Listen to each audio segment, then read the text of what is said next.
চারিদিকে কান পাতলে যেটা দেখা যাচ্ছে 15 বছর মানুষ ভোট দিতে পারেনি, ভোট দিতে পেরেছে। এবং নওশাদ সিদ্দিকী যে মানুষের জন্য, দেশের জন্য এবং সংবিধানকে সামনে রেখে যে কাজ করছে, তাতে সর্বশ্রেণী সর্বধর্মের মানুষ নওশাদের উপর একত্র হয়েছে। তাই ব্যাপকভাবে যে ভোটটা পড়েছে, কোনো জায়গায় 92, 95, 98% তাতে আশা রাখা যাচ্ছে।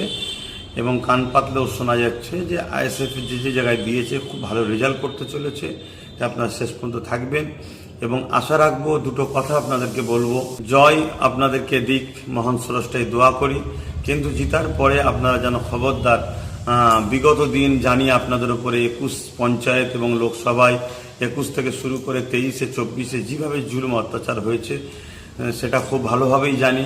কিন্তু আমরা তো সমাজ পরিবর্তন করতে এসেছি বা এসেছেন, তাই প্রতিশোধ নয়, মানুষকে ভালোবাসা দিন। যারা বিরোধী তাদেরকেও ডেকে নিয়ে তাদেরকেও পাশে নিয়ে তাদেরকেও সহযোগিতা করুন। এটাই হবে দেশের প্রকৃত নাগরিক। আপনাদের দিকে মানুষ তাহলে আরও এগিয়ে আসবে। এই কথাগুলো মাথায় রাখবেন। এটা বিশেষ বার্তা প্রতিটা বাংলা ভাষাভাষী মানুষ, বিশেষ করে পশ্চিম বাংলার মানুষের উদ্দেশ্য করে।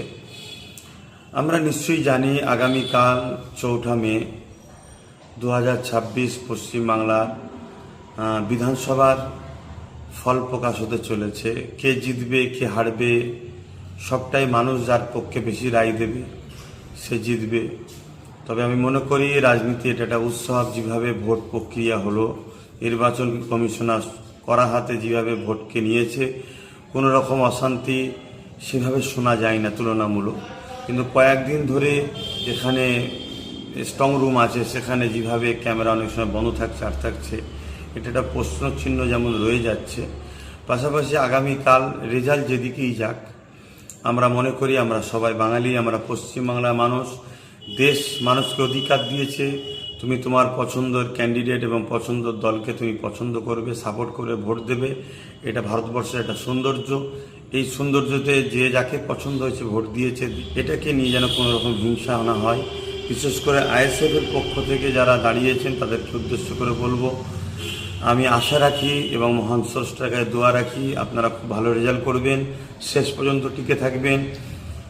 তথাকথিত কিছু মিডিয়ার খবর দেখে যেন নিজেদের মধ্যে মতনৈক্য তৈরি করবেন না, বেরিয়ে চলে আসবেন না, শেষ পর্যন্ত থাকবেন। কেন চারিদিকে কান পাতলে যেটা দেখা যাচ্ছে 15 বছর মানুষ ভোট দিতে পারেনি, ভোট দিতে পেরেছে।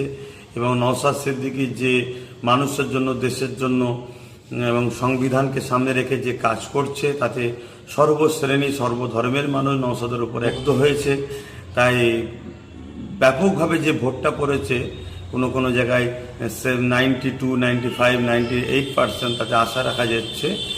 এবং কান পাতলেও শোনা যাচ্ছে যে আইএসএফ যে জায়গায় দিয়েছে খুব ভালো রেজাল্ট করতে চলেছে। তাই আপনারা শেষ পর্যন্ত থাকবেন এবং আশা রাখবো। দুটো কথা আপনাদেরকে বলবো, নিশ্চয়ই আপনারা, আমি সবাই জানি, লক্ষ লক্ষ মানুষ এখন তাদের নাগরিকত্ব ভোটার তালিকা অনিশ্চিত হয়ে আছে। অতএব সেই জায়গায় জয়ের পরে আইএসএফে যারা করছেন, বিশেষ করে তাদের উদ্দেশ্য করে বলছি, সেরকম আনন্দ ফুর্তির মধ্যে আপনারা জড়াবেন না। বিজয় মিছিলের নামে ডিজে বাজানো এবং এমন কোনো কাজ করবেন না যাতে আমাদের ভুলে গেলে চলবে না যে আমাদের লক্ষ লক্ষ ভাই বোন, তাদের নাম এখনও কিন্তু অনিশ্চিত হয়ে আছে, ভোটার তালিকা থেকে বাদ পড়ে আছে।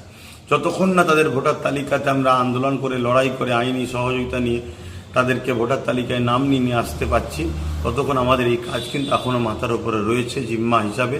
বাকি আরও তো কাজ রয়েছে, এটা একটা বড় জিম্মা কিন্তু আমাদের মাথায় উপরে আছে, এটা দায়িত্ব আমাদের। পাশাপাশি এটাও বলবো, জয় আপনাদেরকে দিক, মহান স্রষ্টায় দোয়া করি। কিন্তু জিতার পরে আপনারা যেন খবরদার, বিগত দিন জানি আপনাদের উপরে 21 পঞ্চায়েত এবং লোকসভায় 21 থেকে শুরু করে 23-এ 24-এ যেভাবে জুলুম অত্যাচার হয়েছে সেটা খুব ভালোভাবেই জানি। কিন্তু আমরা তো সমাজ পরিবর্তন করতে এসেছি বা এসেছেন, তাই প্রতিশোধ নয়, মানুষকে ভালোবাসা দিন। যারা বিরোধী তাদেরকেও ডেকে নিয়ে তাদেরকেও পাশে নিয়ে তাদেরকেও সহযোগিতা করুন। এটাই হবে দেশের প্রকৃত নাগরিক। আপনাদের দিকে মানুষ তাহলে আরও এগিয়ে আসবে। এই কথাগুলো মাথায় রাখবেন। প্রথম নম্বর কথা, জিতার পরে আনন্দের নামে এমন কিছু করবেন না, যেমন ডিজেটা আমার দেশের আইনও নিষেধ আছে। এবং এমন কিছু আনন্দ হুল্লোড় করবেন না। আমাদেরকে মাথায় রাখতে হবে, ওই লক্ষ লক্ষ মানুষের যে নাম এখন ভোটার তালিকাতে অনিশ্চিত হয়ে আছে, তারা যেন মনে কষ্ট না পায়, সেটাকেও মাথায় রাখতে হবে। এবং কোনো রকম প্রতিশোধ বা প্রতিহিংসা, কোনো রকম ফিতনাতে জড়াবেন না। আর জানি আপনাদের উপর অনেক জুলুম করেছে, কিন্তু যে মাফ করে সে মাফকারী কিন্তু অনেক বড় মানুষ হয়, এটাকে মাথায় রাখবেন। আশা রাখছি আপনাদের জয় কামনা করছি মহান স্রষ্টার কাছে, বিশেষ করে আইএসএফ যেসব জায়গায় দিয়েছে তাদের আল্লাহ যেন জিতায়, মহান স্রষ্টা অনেক ভালো রেজাল্ট করায়, এই দোয়া করছি।